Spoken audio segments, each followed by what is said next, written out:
Let's take a more general look at resistor inductor circuits or RL circuits. Again, we don't have any forcing function. There's no independent source, but we do have one inductor and four resistors in this network.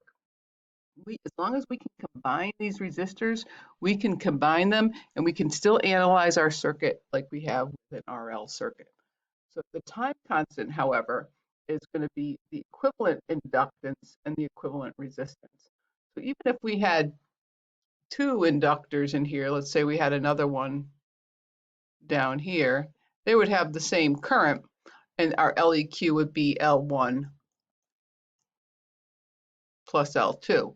So let's just say we have both of those. So our LEQ is L1 plus L2 in series. Our REQ, that's the equivalent resistance seen by this resistor, excuse me, this inductor combination.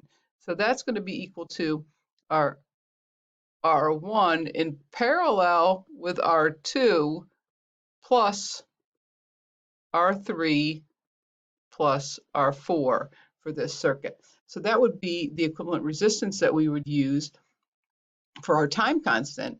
And then as long as we find our initial current through the inductor, we can combine these two inductors. If there was two of them, we have the initial current through that inductor.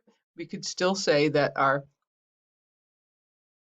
I of t is an L, right? IL of t is equal to that I naught e to the negative t over tau, where we just calculated our tau, and we'd have to either know our initial current or have a circuit with which we can analyze the initial current. So that distinct notation that we've been using, 0 plus and 0 minus, that's just for convenience. 0 plus is as time approaches 0 from the right. So, whoops, Control Z. We need to do that. Time approaches 0 from the right of our axis. So we have current versus time, I versus time, and this is 0. As we approach from the right, that's where we're on the positive t side. As we approach from the left, that's the negative t side. So here's our 0 minus, and here's our 0 plus as we get closer to 0.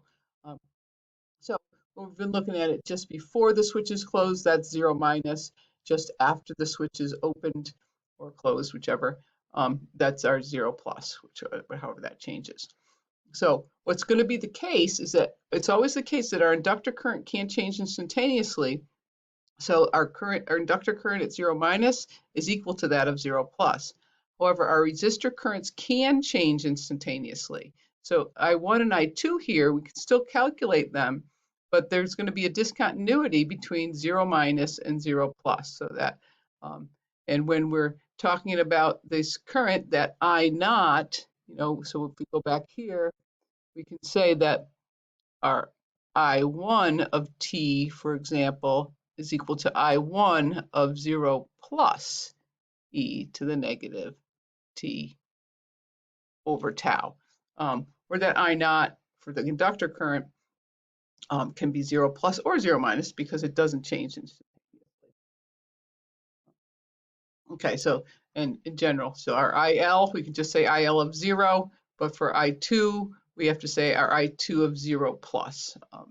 And then for all time, since this is considered our source, this source current is going to flow through R4. It's going to divide and flow upward through R2 and upward through R1, and then come back and flow through R3 again. So whatever we find for IL, our I2 is going to be, by current division, we can say that's negative. It's the opposite direction. So it's negative IL times R1 over R1 plus R2.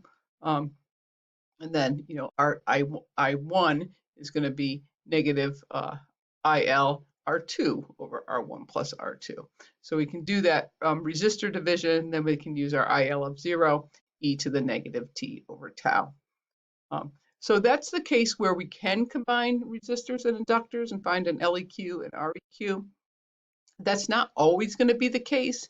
If we inserted a second inductor over here, it's neither in series or in parallel with our original inductor.